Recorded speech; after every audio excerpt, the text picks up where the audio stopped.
Metong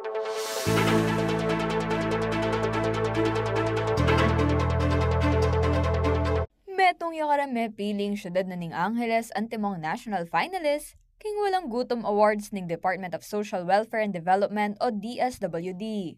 Kim pera lang sulat na ning DSWD king lokal kapanibala na ning syudad Angeles, makyabe laking final presentation king DSWD Central Office at tukyan na ning awarding ceremony king June 26, 2024.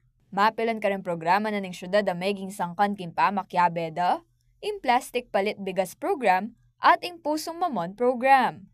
Kingaliwang balita, panikwana ning syudad ning San Fernando, Pampanga ing kapitunang Seal of Good Local Governance o SGLG, king Department of the Interior and Local Government o DILG. Meg-organisayang SGLG orientation i Mayor Vilma Caluwag, kaya beren department heads bang api sabyan, ing 10 governance areas na ning SGLG ning banwa. Preparasyon niya mo naman kano iti king Regional Assessment Team on-site validation ning DILG king daratang a Hunyo.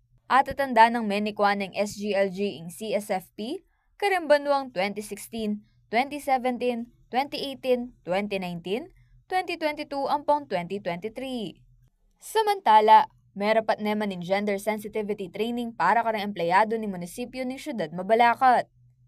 Penimuna na iti ning City Human Resource Management Office, kaya being City Population Gender and Development Office.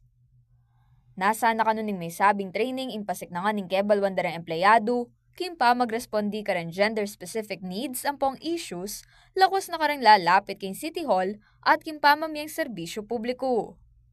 Kaya be JM De Jesus, ako po yung kakain talasuyo, Arlen Salonga, ating pusong makabalen.